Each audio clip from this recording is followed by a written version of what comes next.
Counting to five, he smothered the fire with more pine needles. Instantly, the flames turned into smoke.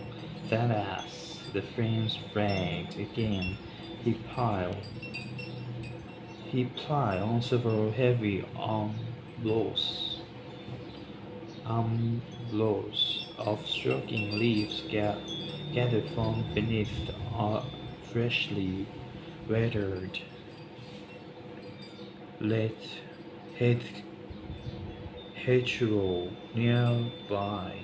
It was then he heard the first word of wanting silence coming from the direction of the Vatican Museum, dumping a final armload of wet leaves onto the fire, and seeing the smoke blow up, he glanced around, then walked quickly up the hill toward the central avenue of the forest.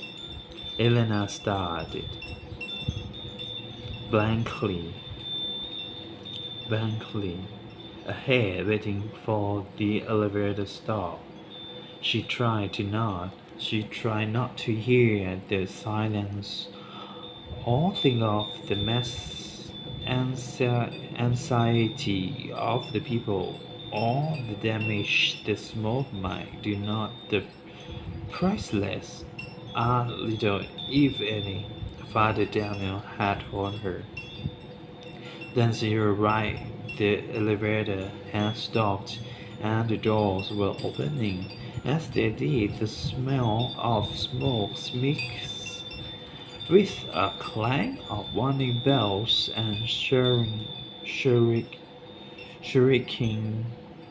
shrieking fire alarms. "Let's go," Danny urged, and she pushed the wheelchair out into the corridor in front of them. Suddenly they were in a lush of frenzied tourists being urged on by white-shirted vigilantes.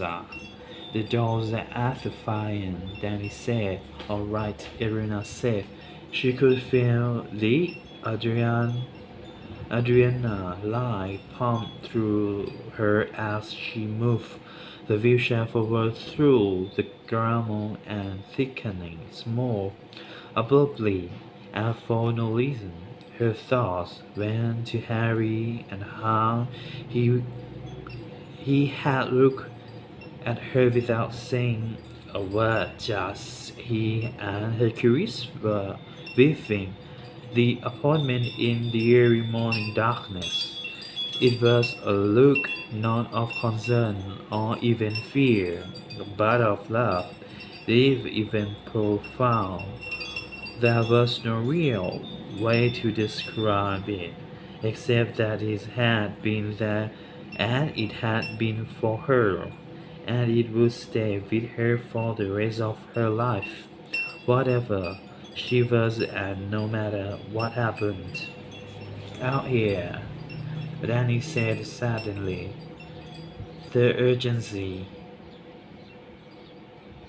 in his voice brought her back to the instant she was following his direction, pushing him forcefully through a large of people into the outer courtyard. The screaming silence drowning out the yells of people pouring out the the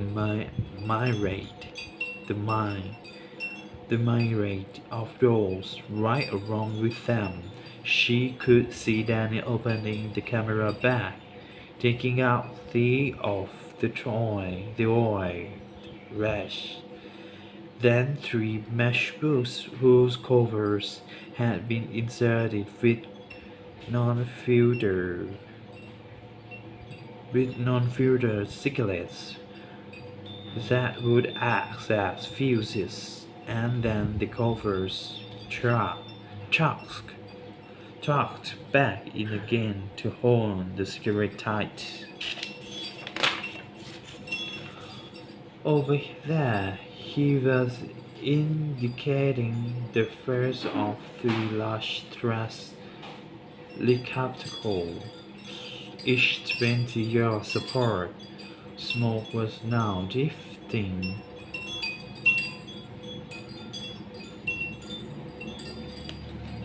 out from every open window and door and doorway, and any and everywhere people rushed and sought to get out, afraid, yelling, uncertain, taking the matchbooks between oily fingers. Danny inserted them separately into the latch. Slow it up, he said as they neared the first trash container. Elena did. Danny lit a match to the first cigarette fuse, made certain it caught, then glancing around, dropped it into the receptacle. Receptacle. Receptacle. The receptacle. Okay, then move on to the second and did the same. And then again at the third. Behind them, the first cigarette burned down to the match pack with a tiny whoosh, whoosh. It ignited and it turned, set fire to the oil and rum rack, setting the mesh of collected refuse flame back inside. Danny yelled over the shriek of silence and roaring alarms. Elena wheeled the shed toward the nearest open doorway, where mountains of people continued a pour out, with the smoke that was no heavier than ever. They could see a half dozen helmets,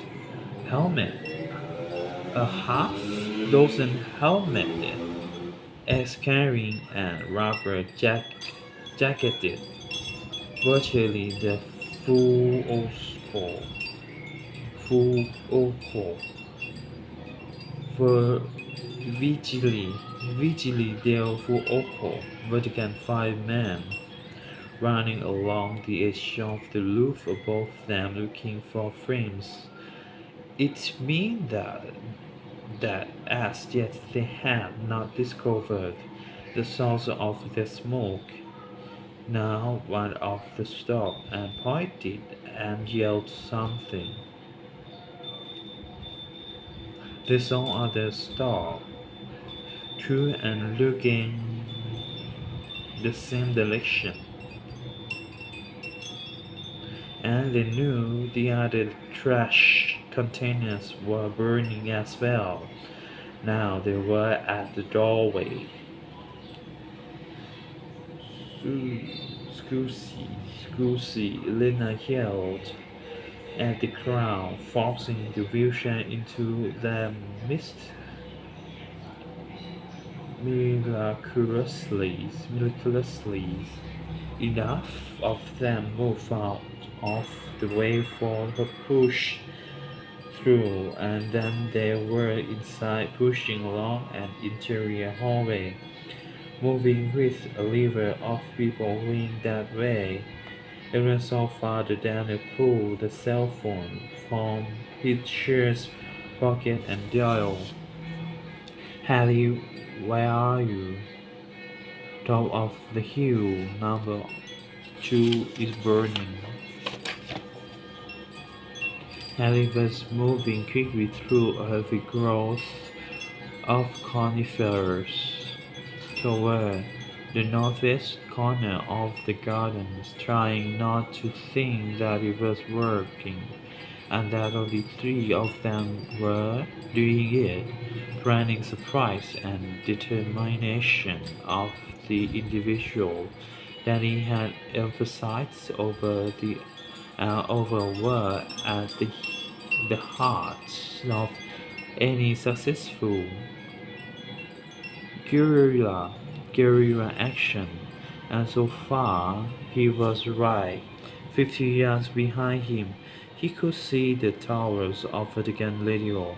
To his right, another 50 yards downhill, heavy smoke began to billow from behind a high hedge where he had just been. Beyond that, he could already see the smoke from his first fire rising slowly. Now, when Danny Harry said into the cell phone, all this stuff's going to hunt around. Uh, you should be near the shut-off valves, right? Henry pushed through an opening in protective haste to find the pumpers. Christmas tree, the low twist of piping that came out from underground and hit the control valves for what appeared to the main water shut off. But according to Danny, it wasn't. It was only an intermed, intermediarily, in, intermediately shut off edge and almost never used, and unless the maintenance engineers on duty were on timers, they probably had no idea of its existence. Still, if one shut it down, it turned off the water to all of the Vatican from that point out, which means to all of the buildings below, including St. Peter's, the museum, the Vatican Palace, and the administrative buildings. Are on top of them twin valves, one opposite the other. Elena tied Danny backward in the chair, taking them down a flight of stairs and deeper into the smoke.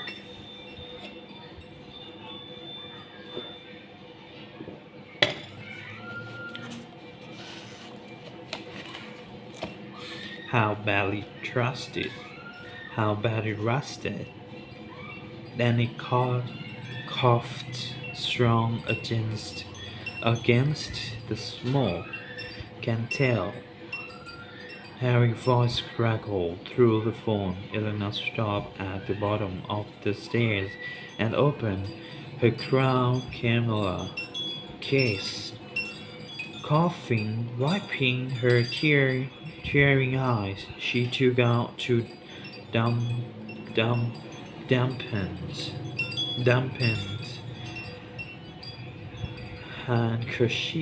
handkerchiefs and sprayed them open, peering one over Danny's what? Nose and mouth. She tied it behind his head like a bandana. Then she did the same for herself and pushed them forward and into the Shira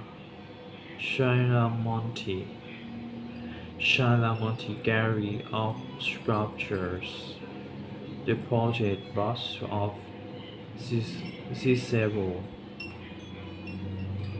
Heracles with his son, the statue of Tiberius, the colossal head of Augustus, all were lost in the fog of smoke and mass confusion as people rushed both ways down the long, narrow gallery at the same time, all looking for a way out. Harry Danny hunched it over into the phone. First one okay, the second shut it down now. As soon as I can, Danny. Harry grimaced. The second of the two wheels was lasted, and it took everything he had finally it gave all too fast, and he pitched sideways against the Christmas tree, ripping the skin from his knuckles and tossing the phone a dozen feet away. Shit, they abandoned us, making them look like old West bandits. Elena turned Danny sideways and pulled him back, avoiding half-dozen Japanese tourists running hand in hand toward them like a train, yelling, choking, crying with smoke like everyone else. As she did, she glanced out on of the narrow windows and saw a parents of blue-shirted men in ballet and armed with rifles run into the courtyard outside. Father, she said. Father, she said around. Then he roots with God. He said, then turned back to the phone as around moved them forward against Harry. What Henry was bent over, covering the trust phone and at the same time shocking on his bloody knuckle. What's wrong?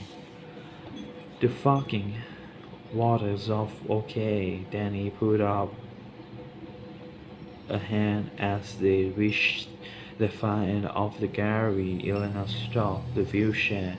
In front of them was the cross gaze to the gallery beyond. The gallery Lapidralia, the gallery of inscriptions. As far as they could tell, no one was inside.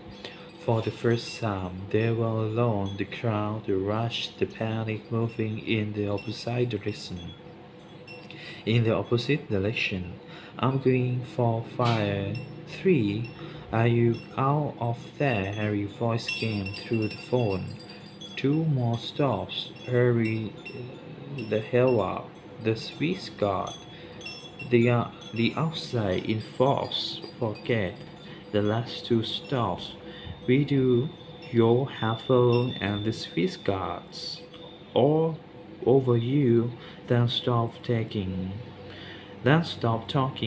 and did. Harry Danny looked back through the windows. He could see the Swiss Guards wearing on gas masks and firemen with breathing tanks and fixed ace. Eden is somewhere here. The round hall is with him. How the hell did I don't know. Jesus Christ. Then he forget. Eden just get hell out of there.